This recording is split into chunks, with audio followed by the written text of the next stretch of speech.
কোনো টাকার বাৎসরিক 20% চক্রবৃদ্ধি সুদের হারে 2 বছরের সুদ 5,632, একই টাকার উপর বার্ষিক 12% হারে 3 বছরের সরল সুদ কত? খেলা হবে, খেলা হবে, তাই না? এই প্রশ্নে খেলা হবে। 20% চক্রবৃদ্ধি সুদের হারে 2 বছর মানে 100-র উপরে 20% হলে 120, তারপর 20% হলে 144, তার মানে সুদ কত টাকা? 44 টাকা। তার মানে 44 টাকা, এটাই বলে দিয়েছে 5,632। 12% হলে 3 বছরের সরল সুদ 3 × 36।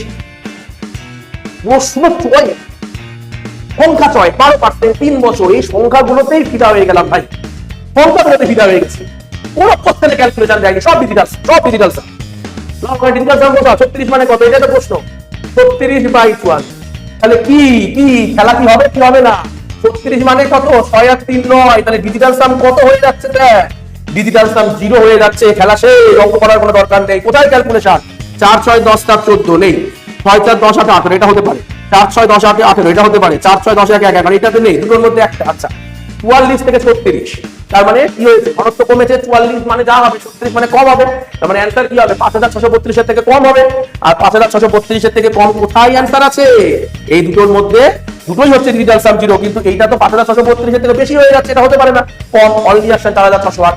খেলা হবে, পুরো খেলার মতো প্রশ্ন দিয়েছে ভাই, কঠিন মনে হচ্ছে খেলা হয়েছে কোশ্চেন দেখে। আর যারা এইগুলো কাটাকুটি করেছে না ভাই, যারা কাটাকুটি করেছো, আমি তাদের ভাবছি তাদের পরীক্ষার হলে তারা কি করেছে, এগুলো মাথা খুঁটে ফেলেছে, তারা কি হবে কি হবে, অমুক তমুক, কঠিন।